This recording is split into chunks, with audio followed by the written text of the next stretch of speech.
solutions innovantes pour aider les artisans, commerçants, TPE, PME dans leur transition numérique. Et à ce titre, aujourd'hui, donc nous avons une thématique qui est directement liée au numérique, qui va nous être présentée sur les 10 bonnes pratiques pour protéger le capital numérique de sa société, donc TPE, PME. Pour information, la webconférence est enregistrée. Donc elle sera disponible sur les réseaux sociaux Transition Numérique et Transition Numérique Plus, ainsi que sur nos sites web Transition Numérique Plus, sur Dailymotion, YouTube. Et pour les personnes qui n'ont pu assister ou pour ceux d'entre vous qui veulent réécouter cette session, elle sera disponible durant une semaine sur le site de Webikeo, qui est notre partenaire pour ces webconférences. Donc la thématique, je viens de vous l'annoncer, elle va nous être présentée par Transmissio, qui est un des membres ATN+. Donc je vais vous laisser la parole et n'hésitez pas, si vous avez des questions, à utiliser le chat qui se trouve sur la gauche de votre écran. Soit nous répondrons à vos questions durant la présentation, soit nous le ferons à l'issue de cette présentation. Je vais vous laisser la main et donc je vous souhaite une bonne webconférence. Bonjour à tous, merci beaucoup pour cette introduction. Est-ce que vous m'entendez bien? Très bien, parfait. Donc je suis Benjamin Rosor et je suis fondateur de Transmissio. À mes côtés, il y a Marc Bouguier qui est le cofondateur de cette entreprise.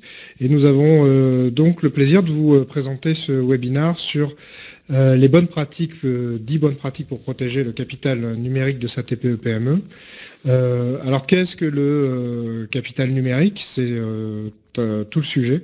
Le capital numérique pour nous, c'est ce qui compose notre connaissance avec des services numériques, notamment des identifiants et des mots de passe comme clé. Donc le capital numérique, c'est tous ces outils et tous ces services que nous utilisons jour après jour pour faire fonctionner nos entreprises. Alors, simplement pour compléter, bonjour, la présentation va se dérouler en 3 parties. Dans la première partie, nous allons vous présenter les résultats d'une étude que nous avons menée il y a quelques mois auprès d'un panel de chefs d'entreprise de tous bords, hein, pas forcément des gens du digital, mais des artisans, des gens de la com, des gens du marketing, des petites industries, des TPE, PME qui sont représentatifs du tissu économique français. Et dans un second temps, nous vous présenterons quelques solutions pratiques d'organisation à mettre en place pour justement sécuriser votre capital numérique, pour gagner en termes de sécurité, en termes de cybersécurité. Et dans la dernière partie, nous vous donnerons 10 conseils pratiques à appliquer au quotidien et à faire appliquer à vos équipes, aux gens qui travaillent avec vous, à vos clients, partenaires. Voilà. Bien, donc nous sommes bien dans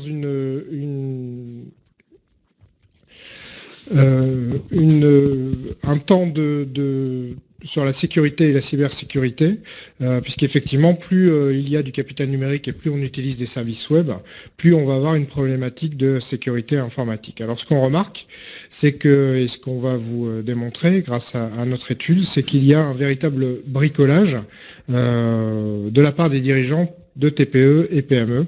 En clair, tout le monde est à peu près bien conscient qu'il y a une vraie valeur dans ces services web, mais par contre, pas grand monde fait quelque chose d'organisé et de sérieux pour protéger ce capital. Donc on va essayer de répondre tout d'abord à cette problématique. Ensuite, on est sur le mauvais slide. Le premier constat que nous avons fait en menant notre étude, c'est que finalement la transformation numérique et la transformation digitale dont tout le monde parle, elle a déjà commencé. La bonne nouvelle, c'est que les TPE-PME sont très très en avance par rapport aux gros groupes français. Aujourd'hui, on remarque que 55% des petites boîtes, des petites structures de moins de 50 salariés utilisent le cloud dans leur activité quotidienne. Alors, utiliser le cloud, ça ne veut pas forcément dire en être conscient, c'est-à-dire pas forcément savoir que son logiciel de gestion, c'est quelque chose qui est complètement en ligne, hébergé en mode SaaS, dans un serveur stocké on ne sait où finalement, mais c'est en tout cas utiliser des services qui auparavant, il y a quelques années, coûtaient très cher aux petites boîtes et qui se sont démocratisés grâce à l'usage du cloud, grâce au gain de stockage. Juste aujourd'hui, un petit rappel, le tissu des TPE-PME, c'est quasiment 87% selon l'INSEE des boîtes en France, donc c'est 3 millions de sociétés, et il y a 500 000 créations d'entreprises par an, c'est donc un secteur qui est extrêmement dynamique. Alors pour aller encore plus précisément dans cette histoire de cloud utilisé par les TPE-PME, en clair, une boîte mail chez Orange, c'est déjà le début de l'installation sur le cloud. Ce que nous avons demandé après aux entreprises que nous avons interrogées, aux dirigeants que nous avons interrogés, c'est combien de services ils pensaient avoir, et nous avons obtenu une moyenne de 20 services web en moyenne, et ça veut donc dire qu'il y a 20 codes et accès qui sont là pour gérer des données sensibles et stratégiques de l'entreprise. Alors vous avez des activités et secteurs d'activité qui ont bien sûr beaucoup plus de codes, des gens qui sont dans le numérique, dans le digital, vous avez des gens qui gèrent une centaine de services, leurs propres services ou le service de leurs clients, et puis vous avez des entreprises qui en ont un peu moins, mais une vingtaine de services en moyenne, c'est bien ce que nous avons obtenu des chefs d'entreprise que nous avons interrogés. Et d'ailleurs, si vous avez, vous, l'occasion là maintenant de réfléchir à un nombre de services que vous utilisez, je pense que assez rapidement, vous allez en avoir une dizaine, puis 15, puis une vingtaine, surtout si on prend vraiment les services aussi personnels et pas uniquement les services professionnels. Le constat qu'on fait et la question qu'on se pose finalement, c'est aujourd'hui la gestion de ces codes et accès qui n'est pas forcément prise en compte. Est-ce qu'elle représente un risque majeur pour les TPE-PME ?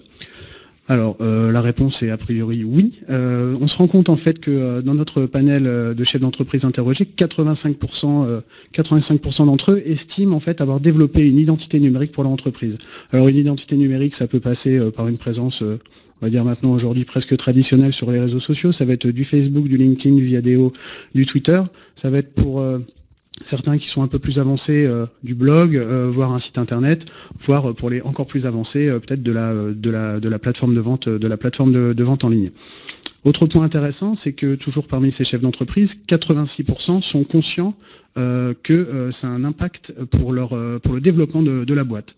Dans ces 86%, 46% d'entre eux estiment même que c'est un levier crédible et important de développement économique.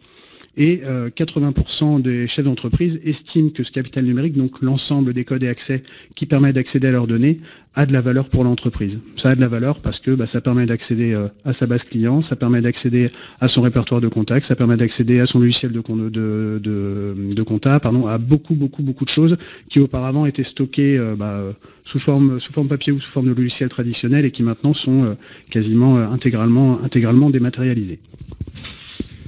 Donc vous avez bien vu que les dirigeants sont conscients que ça a une valeur, et pourtant on se retrouve bien avec du bricolage pour la gestion des codes et accès, puisqu'on leur a demandé comment ils géraient ces codes et comment ils géraient ces identifiants.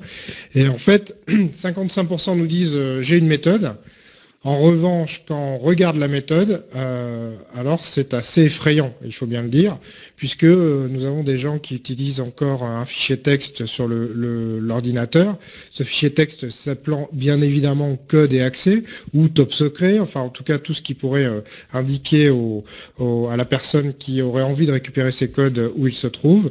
Vous avez 7% qui ont encore les notes sur le cahier ou alors un post-it, et puis il y a des gens qui pensent qui font une confiance énorme dans leur mémoire, c'est-à-dire qu'ils ne les notent nulle part, et donc on peut toujours s'interroger sur que se passera-t-il si un jour ils perdent la mémoire. L'amnésie numérique est une réalité, on en est bien tous conscients. Aujourd'hui, maintenant qu'on a tous nos carnets d'adresses dans nos téléphones, on ne se souvient de plus aucun numéro de téléphone, puisqu'on fait confiance à la mémoire de notre téléphone ou à la mémoire de notre ordinateur. Et puis surtout, 82%, c'est un chiffre très important, n'ont rien prévu pour la transmission de ces codes et identifiants. C'est-à-dire qu'on n'a rien prévu, ou presque, pour passer les clés. Les clés sont détenues dans la tête du dirigeant et personne n'a prévu comment les passer en cas de problème. Voilà, il faut savoir qu'une étude de l'INSEE affirme que 80% des entreprises qui ont connu une perte de données, quelle qu'elle soit, disparaît au bout de 2 ans. Et donc on peut imaginer que si on n'a plus accès à ces données, c'est-à-dire qu'on perd les clés, on perd les codes identifiants, alors dans les 2 ans, il pourrait y avoir un souci. En tout cas, à court terme, on sait qu'il y aura toujours des vraies problématiques pour arriver à faire continuer l'entreprise. Enfin, les risques... Oui, pour prolonger ce constat, oui. Donc les risques en termes de sécurité informatique, aujourd'hui, ils peuvent être de la perte de services qui vont être essentiels à faire fonctionner la boîte. Donc ça va être de la gestion de paie, des choses comme ça.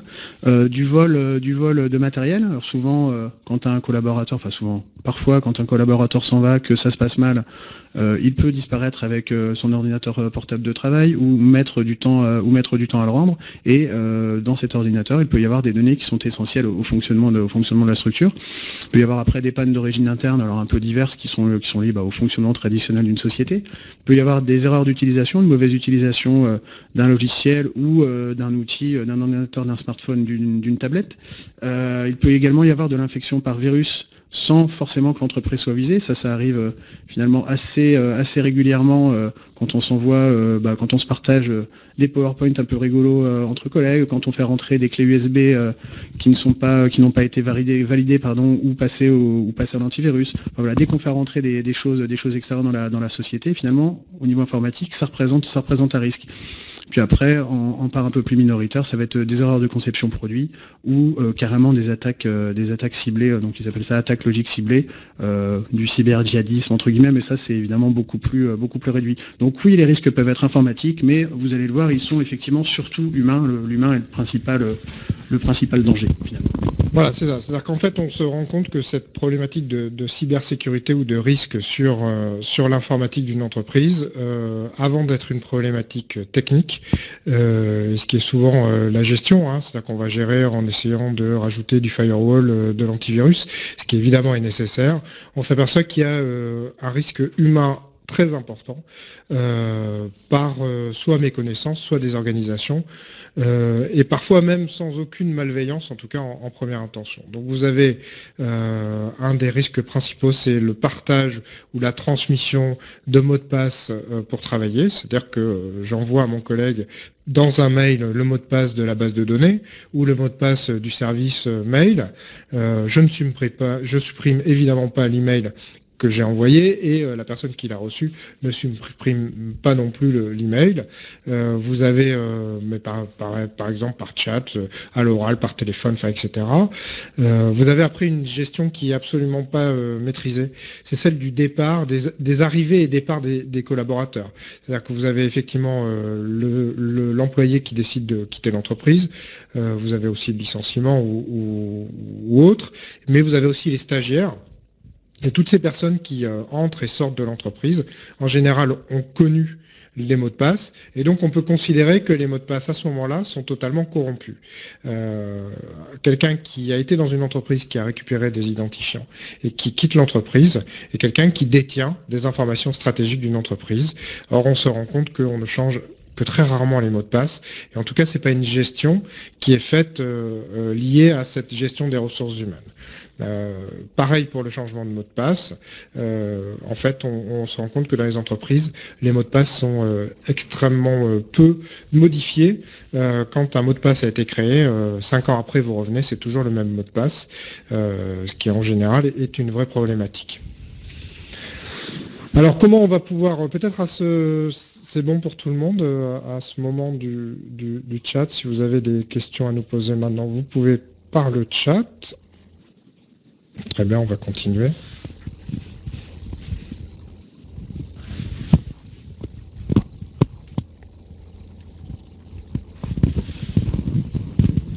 C'est bon ? C'est bon, on est bien là ? Bien, continuons. Donc, on va vous proposer maintenant des conseils pour protéger et transmettre ce capital numérique. Donc, la première chose, on va vous proposer 5 clés. Marc va vous proposer 5 clés pour vous organiser, puisqu'effectivement, vous avez compris que c'était avant tout une problématique d'organisation et de ressources humaines. Alors, pour resituer un peu la source de ces clés et de ces bonnes pratiques qu'on va vous livrer dans les slides qui vont suivre, toute l'idée en fait est venue de clients de Transmissio qui, au fur et à mesure des questions, au fur et à mesure des remarques, nous ont fait nous ont fait réaliser que il n'y avait pas finalement de documents de méthodologie miracle et que les gens étaient plutôt en attente de choses très très pratiques, pas forcément coûteuses, pas forcément longues à mettre en place, bref, pas forcément embêtantes et qui n'allaient pas impacter l'activité quotidienne de la boîte. Donc tout ce qu'on va vous livrer, ce sont des choses qui sont a priori très faciles à mettre en place.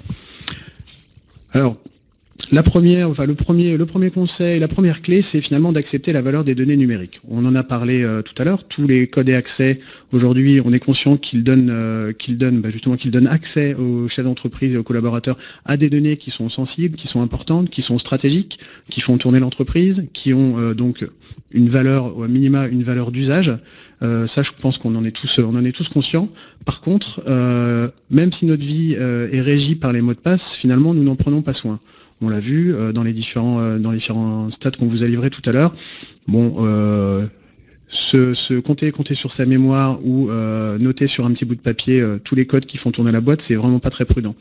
Après tout, quand on réalise aujourd'hui qu'on a un antivirus pour son ordinateur, une alarme pour son bureau, pour sa voiture, une assurance, bref, on prend plein de précautions pour plein de choses qui sont courantes, qui sont rentrées dans les mœurs, mais finalement, les actifs numériques de la société ne sont pas aujourd'hui pris en compte. Donc c'est sans doute le premier constat à faire, c'est de se dire, oui, ça a de la valeur, oui, je compte mettre en place quelques petites procédures simples pour essayer de procurer la meilleure cybersécurité possible à mon entreprise. Alors, la deuxième chose à faire, c'est d'évaluer ce capital très concrètement. On va commencer par recenser les données, puis les flux d'informations et les services dématérialisés qui sont utilisés au quotidien par l'entreprise. Et là, vous allez assez vite, c'est-à-dire que vous allez trouver les mails, vous allez trouver les réseaux sociaux s'il y en a, mais peut-être la centrale de réservation ou le site de vente en ligne, les noms de domaines, l'hébergement et les outils de gestion de contenu.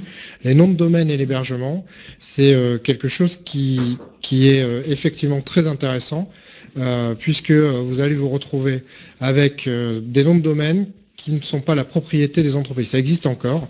Vous avez encore des prestataires qui achètent les noms de domaine pour le compte de leurs clients et qui oublient complètement de mettre l'entreprise comme propriétaire.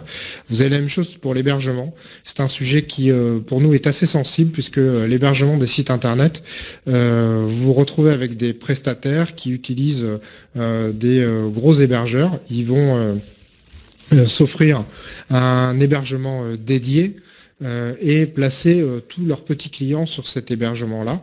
Le seul problème, c'est que l'hébergeur, au final, ne connaît pas en fait votre petite entreprise qui est hébergée avec tous les autres sur ce serveur-là. Ça veut dire que si le sous-traitant à qui vous avez confié votre hébergement a un problème, disparaît ou que vous voulez le changer, l'hébergeur final, celui qui accueille vos données, ne vous connaît pas.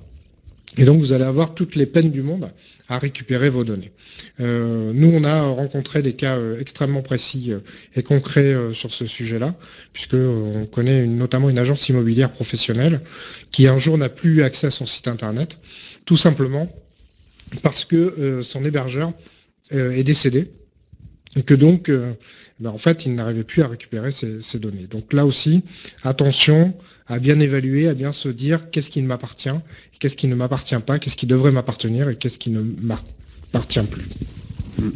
Pour compléter, finalement, même si on n'a pas l'utilité en tant que chef d'entreprise d'avoir accès à ces données d'hébergement, d'avoir accès à son système de gestion de nom de domaine, très concrètement, si on veut changer de prestataire, si on veut, s'il se passe quoi que ce soit, il est important d'avoir la maîtrise des contrôles. C'est à minima ça, et d'en être le propriétaire. C'est vraiment très très très très important. Troisième clé, finalement, c'est une clé qui ressemble un petit peu au travail que peuvent faire les assurances, c'est l'anticipation des aléas et leur prévention. Peut-être que la première chose à faire, c'est finalement d'identifier qui dans l'entreprise et en dehors de l'entreprise a accès à quelles informations. Ça, c'est très facile. Idéalement, vous aurez listé au préalable, on l'a vu sur le slide précédent, vous aurez listé au préalable les différents accès tout le capital numérique que l'entreprise possède, et vous allez ensuite assigner à chacun de ces codes et accès les noms des personnes qui peuvent les utiliser. Ensuite, vous allez voir finalement est-ce que c'est justifié ou pas, est-ce que vous allez retirer ces privilèges ou pas. Après, vous ajusterez en fonction, mais c'est important d'avoir comme ça une belle photo de l'existant. Deuxième point, c'est Est-ce que vous avez prévu une procédure de délégation? Il arrive trop souvent quand quelqu'un part en vacances que, évidemment, on ait besoin des clés, des codes d'accès que lui seul possède et lui seul connaît. Et pas de chance, il est sur une plage quelque part à se faire bronzer sans son smartphone, il est injoignable et ça peut parfois être un peu embêtant. Au pire, paralysant. Voilà. En cas de changement de poste ou en cas de changement d'employeur, on se retrouve dans la même situation. Et si on pousse le constat un petit peu plus loin, lorsqu'on vend l'entreprise, finalement, que se passe-t-il aujourd'hui dans les contrats qui sont réalisés par les avocats? Rien n'existe pour prévoir la transmission des codes et accès. Et ainsi, on se retrouve parfois avec des situations un peu ubuesques, comme celle que je vous racontais et qu'on a rencontrée, où le repreneur achète la société, mais se retrouve sans aucun moyen d'utiliser les moyens de communication qui avaient déjà été mis en place. On a eu le cas d'un client qui est restaurateur, qui a racheté un établissement dont la promotion était effectuée notamment via Facebook et via un site de réservation en propre. Et le précédent propriétaire ne lui a pas remis ni les codes de Facebook, ni les codes du site, puisque finalement il ne les connaissait plus, il les avait enregistrés dans son navigateur internet, dans Google Chrome, et il a été incapable de les livrer. Résultat, il s'est retrouvé certains soirs avec des clients qui avaient réservé en ligne, qui venaient, mais il y avait plus de place pour eux. Donc ça représente potentiellement finalement un manque à gagner en termes de chiffre d'affaires. Voilà, donc ça il faut le prévoir. Et dernier point simplement, la méthodologie de conservation des codes et de transmission, elle doit être également notée. C'est pareil, ça peut se faire de manière très simple. L'essentiel, c'est que vous ayez au moins une personne de confiance ou deux qui soit au courant de l'existence de ce fichier, qui va récapituler tous vos mots de passe, tous vos codes, tous vos accès, et qui saura à qui les confier en cas de besoin. C'est, encore une fois, apporter une garantie de continuité d'activité à votre entreprise. Alors, les moments clés pour arriver à convaincre un peu tout le monde dans l'entreprise et bien motiver, parce que vous avez compris qu'il fallait arriver à faire basculer en fait dans l'entreprise les collaborateurs, les parties prenantes de l'entreprise. Il faut les faire basculer sur cette thématique en leur expliquant que c'est une vraie utilité et c'est une vraie importance. Alors, nous, ce qu'on vous conseille, c'est d'utiliser des moments clés dans la vie de l'entreprise pour arriver à pousser ce sujet-là, parce que sinon, si c'est diffus ou traité comme ça un peu au quotidien, en fait, ça ne donne pas d'importance à la problématique. Donc, il y a un bon sujet, c'est l'arrivée d'un nouveau collaborateur, c'est-à-dire au moment où on doit partager des codes ou créer des nouveaux comptes à un nouveau collaborateur. Là, c'est un bon sujet, c'est un bon moment pour arriver à dire, alors, aux nouveaux collaborateurs, voilà comment ça se passe dans notre entreprise, et aux anciens, merci de vous souvenir des procédures et de comment nous faisons ça. Même chose pour la réorganisation. Si vous avez un homme clé ou une femme clé de l'entreprise qui change de poste et qui est remplacé par une autre, là aussi, c'est un bon moment pour faire un peu un état des lieux, pour savoir qui détient les informations dans l'entreprise. La mise en place d'un nouveau logiciel ou le lancement d'un site ou de réseaux sociaux. En tout cas, il faut absolument utiliser les changements et les nouveautés dans l'entreprise pour arriver à pousser ce sujet qui est la bonne gestion des clés et des codes des identifiants. Enfin, dernière étape finalement, qui va être là encore plus opérationnelle, c'est de définir une politique de gestion des accès. À partir du moment où vous avez réalisé le constat de votre capital numérique, que vous avez déterminé qui y avait accès, que vous avez sélectionné, l'ensemble des personnes qui pourront utiliser ou pas ces codes, maintenant il va falloir avertir finalement tout le reste de l'entreprise que la sécurité c'est l'affaire de tous. Il ne suffit pas d'une personne qui soit garante, c'est tout le monde qui doit être garant, puisqu'on l'a vu, les fuites potentielles, les risques de cybersécurité peuvent arriver un petit peu partout. Donc il faut que absolument vous établissiez des règles. Alors encore une fois, l'idée c'est pas de paralyser l'activité, c'est simplement de définir des règles, un contexte de façon très simple et très claire, et que personne ne puisse vous dire ah zut, je n'étais pas au courant, je ne savais pas. C'est vraiment essentiel. Ça peut tenir simplement sur une feuille A4 qui peut être affichée chez vous. Vous pouvez le diffuser par mail, mais voilà, il faut que vous ayez quelque chose de clair et net sur la gestion des codes, des mots de passe, puisque on l'a vu, ça donne accès à des choses de valeur de votre entreprise. La première chose, c'est sans doute de prévoir, dès que vous pouvez, des accès personnalisés. Alors des accès personnalisés, ça va être simplement le fait de ne pas utiliser la même adresse et le même mot de passe pour plusieurs personnes pour accéder à un seul service. Plusieurs avantages à ça, dont l'essentiel et la surveillance entre guillemets de l'activité de chacun. Vous pouvez savoir qui a utilisé le service et quand, et c'est beaucoup plus sûr, et surtout ça réduit les tentations potentielles. Le deuxième point, c'est prévoir un système de gestion de partage des mots de passe. On l'a vu tout à l'heure, dès qu'on partage un mot de passe par email, par un bout de papier, par le chat Facebook ou par smartphone, il est potentiellement diffusable et visualisable par beaucoup plus de personnes que vous ne le souhaitiez à l'origine. Donc il faut que vous prévoyiez une procédure et il faut que vous puissiez affirmer à vos collaborateurs que si ce mot de passe peut être partagé, il le sera par tel ou tel moyen et que cet autre mot de passe, par contre, a une interdiction complète d'être partagé. Encore une fois, le définir de façon très claire, quoi, très objective. Et dernier point, alors celui-là il peut paraître évident, mais finalement on s'est rendu compte que ça n'était pas forcément le cas, c'est lorsque vous souscrivez à un service professionnel ou lorsque un de vos collaborateurs souscrit à un service professionnel, ça va être la création d'une page Facebook pour votre société, ça va être l'adhésion, l'adhésion à un service en ligne quelconque, il faut absolument utiliser un email professionnel. Si le collaborateur ou si même vous, chef d'entreprise, utilisez votre email personnel en cas de départ ou en cas d'oubli de l'adresse personnelle, finalement c'est la fin du service ou au minima une grosse galère pour aller récupérer les accès. Donc voilà, service professionnel, email professionnel. Merci beaucoup. On va donc passer aux 10 bonnes pratiques pour le quotidien. Donc alors on va les passer les unes après les autres. Vous allez voir que ça va faire à peu près la synthèse de ce que nous avons dit jusque-là. La première chose, c'est donc bien d'être maître de ces informations stratégiques, c'est-à-dire que tout service qui appartient à l'entreprise, donc à la personne morale, doit être en possession de la personne morale et si vous êtes chef d'entreprise, donc du gérant de cette entreprise.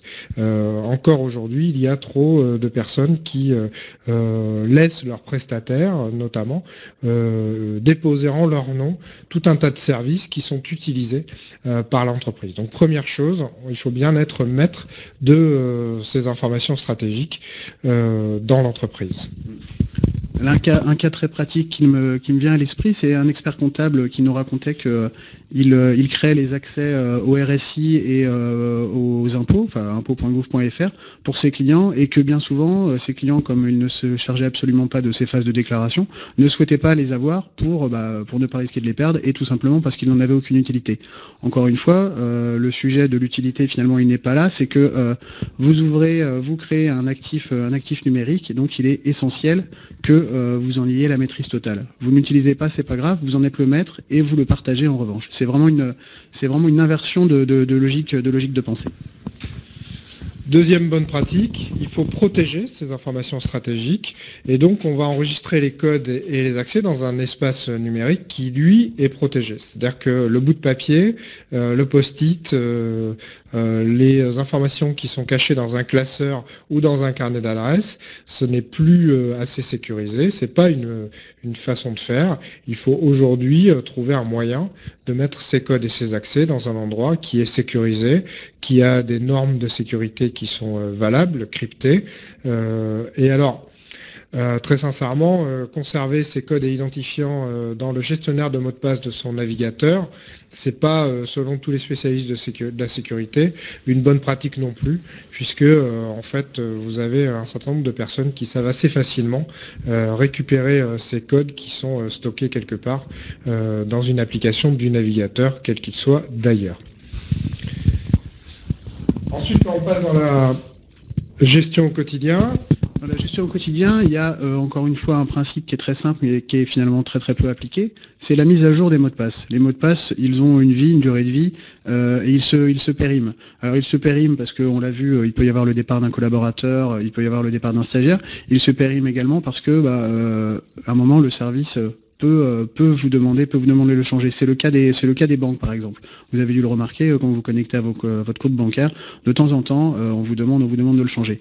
Nous, ce que nous recommandons chez Transmissio, c'est de modifier vos codes au moins une fois tous les 6 mois, si vous ne l'avez pas fait avant, lors du départ d'un collaborateur. Très simple, mais très efficace, puisque en cas de fuite, vous limitez le temps de la fuite à quelques jours, quelques semaines, quelques mois dans le pire des cas, mais au moins vous êtes en capacité de le limiter. C'est du préventif très simple à appliquer et plutôt efficace. Et ça vous permet aussi de vérifier avec vos collaborateurs qu'ils ont bien fait ça, c'est-à-dire que vous pouvez décider à un certain moment dans l'entreprise que tout le monde change ses mots de passe. Au moins, vous vérifiez que tout le monde le fait. Dans la même suite logique, on n'utilise pas la même routine pour tous les comptes. C'est-à-dire qu'aujourd'hui, on sait très bien que certaines personnes utilisent toujours le nom des enfants, une suite de dates de naissance, etc. Et donc, pourquoi il ne faut pas la même routine et donc pas le même mot de passe pour tous les comptes? Parce qu'en fait, on évite dans ces cas-là un piratage si ça devait arriver multi-compte. C'est-à-dire qu'au pire, un compte va être compromis ou corrompu, mais pas tous les comptes. Alors que si on utilise toujours le même mot de passe, évidemment, c'est très facile après de suivre tout le monde et tous les comptes et d'arriver à corrompre tous les comptes d'une entreprise. Alors, le sujet de la création d'un mot de passe, c'est souvent très très embêtant. C'est quelque chose qui nous fait absolument pas plaisir parce que on nous force aujourd'hui à avoir un mot de passe ultra compliqué avec des lettres en capitales, des chiffres, un nombre de caractères minima, des virgules, enfin beaucoup de choses qui le complexifient et qui rendent sa mémorisation finalement aussi très difficile et qui vont finalement conduire à sa perte encore plus rapidement.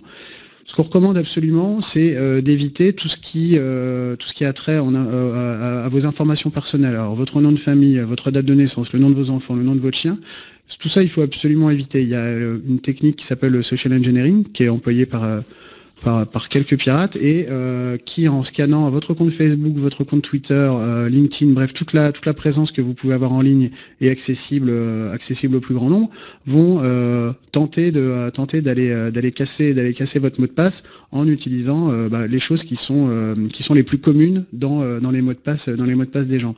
Donc nous, ce qu'on recommande finalement, ce qui est à la fois le plus simple en termes de mémorisation, de création et de réalisation, c'est de faire des phrases. Voilà, aujourd'hui, il y a de plus en plus de sites qui vont vous permettre d'ajouter des espaces, des caractères un peu bizarres dans votre mot de passe, et vous allez pouvoir faire une clé qui, par exemple, va être j'aime manger de la galette, avec une belle apostrophe et des espaces, qui va être très très embêtante à trouver pour un pirate, parce qu'elle ne va pas correspondre à quelque chose qu'il va pouvoir retrouver sur vos différents profils, et que vous allez pouvoir mémoriser facilement, parce que vous vous souviendrez, enfin je l'espère, que vous aimez manger de la galette, et que vous pourrez après faire varier en fonction de d'autres goûts par exemple. Ensuite, on sait que ça ne nous fait pas bien plaisir parce qu'à chaque fois qu'on nous demande notre numéro de téléphone sur un site, on se dit qu'on va se retrouver avec des SMS ou des spams ou de la pub. Mais en fait, c'est quand même une très bonne technique, la double authentification, celle qui est utilisée par les banques, qui peut être utilisée par d'autres sites. Vous avez aussi des applications qui vous permettent de non pas laisser votre numéro de téléphone, mais d'avoir en interne dans l'application un système de double authentification. C'est là aussi quelque chose qui permet d'éviter les piratages. Alors, on aime bien ce slide, on aime bien ce conseil, même si il est arrivé dans des circonstances pas très drôles. Ça, c'est une photo qui a été, une capture d'écran d'un reportage du journal de France 2, du journal de 20h, qui a été filmé en fait le lendemain du piratage de TV5 Monde, qui a d'abord été attribué à du cyber-djihadisme et puis en fait qui s'est expliqué de façon un peu plus simple malheureusement. Et dans ce reportage, on peut voir donc le lendemain quand même du piratage, derrière la personne qui est interviewée, derrière le journaliste, une belle feuille avec quelques mots de passe et quelques accès en clair. Et là, il me semble que c'est le mot de passe d'accès, je crois, à YouTube. Et le mot de passe s'appelle le mot de passe de YouTube. Voilà, donc ça, c'est absolument ce qu'il ne faut pas faire. Donc, on le répète encore une fois par rapport à tout à l'heure, mais pas de diffusion d'accès, de code de mot de passe par mail ou sur papier. Ça, faut absolument éviter. On revient sur l'histoire du mail et de l'email. Donc on essaie de trouver des emails qui sont durables. Normalement dans une entreprise, en fait l'email de l'entreprise va être à peu près durable.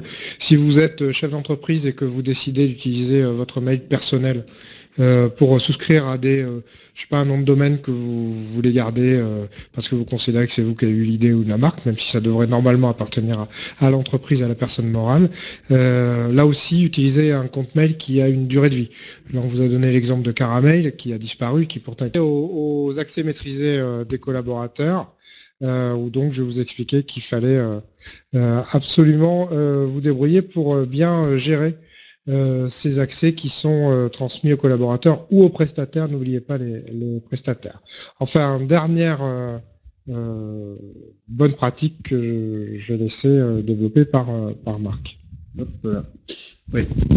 Dernière bonne pratique, évidemment, c'est qu'une fois que vous avez mis de l'ordre dans votre gestion quotidienne des codes et accès, que vous avez mis en place ces quelques conseils simples et peu coûteux, c'est de prévoir la suite, c'est de prévoir la transmission de ces informations clés afin de garantir la continuité d'activité de l'entreprise. On l'a vu, la dématérialisation aujourd'hui, elle est donc de plus en plus importante pour les entreprises et les accès est donc essentiel de pouvoir parer à toute éventualité et donc de garantir que l'activité pourra continuer quoi qu'il advienne.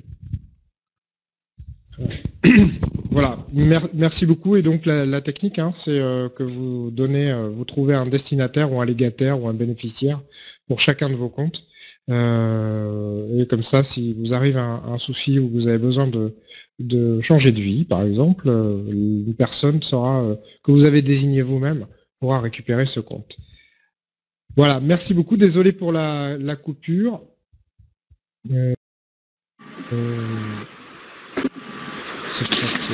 Ce webinaire est terminé.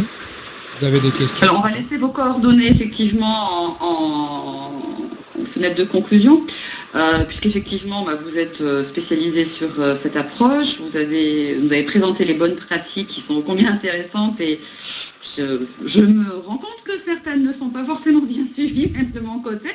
Donc, je vais m'y mettre. Alors, si vous avez des questions, n'hésitez pas.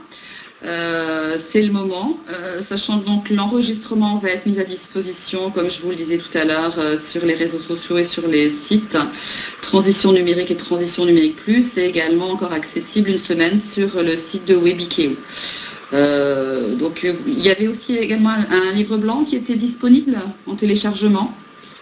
Donc n'hésitez pas à le télécharger. Nous avons mis une infographie et on pourra, pour les gens qui sont inscrits, pour les personnes qui sont inscrites, leur transmettre cette présentation. D'accord.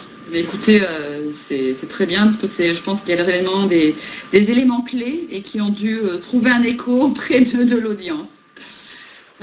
Écoutez, merci Fabien, on vous remercie également. S'il n'y a pas de questions, on va clore la session. Et surtout, n'hésitez pas à prendre contact, que ce soit avec Benjamin ou avec Marc. Vous avez leurs coordonnées, plus leur adresse mail, et ils pourront vous aider par rapport à justement cette pratique de protection du capital numérique, qui est quand même quelque chose de fondamental à l'heure actuelle. Merci beaucoup. Bien, il me reste à conclure donc cette session, à vous remercier et puis vous donner rendez-vous sur une autre session Transition Numérique Plus. Merci à tous les deux et merci à toute l'audience. Au revoir. Au revoir.